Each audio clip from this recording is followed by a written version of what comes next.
પાટણ જિલ્લામાં વ્યાયામ અને કલાના શિક્ષકોની ભરતીની માંગ સાથે શિક્ષકોએ કલેક્ટરને આવેદન આપ્યું.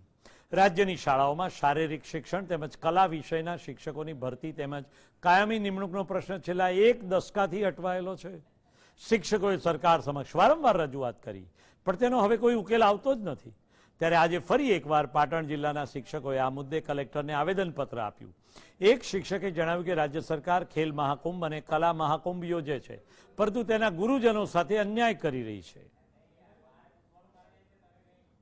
પાટણ વતી આજે અમે કલેક્ટર શ્રી, જિલ્લા શિક્ષણ અધિકારી શ્રીને આવેદન આપવા માટે મળ્યા છીએ. અમારો મુદ્દો એટલો છે કે સાહેબ, અમારી વ્યાયામ અને કલા શિક્ષકોની ભરતી છેલ્લે 2010થી લઈ અને અત્યાર સુધી થઈ નથી. અને સરકાર એક બાજુ કલા મહાકુંભ, ખેલ મહાકુંભ, યોગ દિવસની મોટા પાયે ઉજવણી કરે છે, તો કહેવાય એના પાયાના પથ્થર સમાન વ્યાયામ અને કલા શિક્ષકો જો શાળામાં નહીં હોય તો બાળકોનો સર્વાંગી વિકાસ કેમ થશે? અને ખરેખર જો યોગ્ય ખેલ મહાકુંભ, કલા મહાકુંભને યોગ્ય સાર્થક કરવો હોય સાહેબ, તો એના પાયાના પથ્થર સમાન વ્યાયામ શિક્ષકો, કલા શિક્ષકો શાળામાં હોવા જોઈએ. તો અમારી સરકારને એવી માંગણી છે કે એની ભરતી સત્વરે કરવામાં આવે અને કાયમી ધોરણે ભરતી કરવામાં આવે.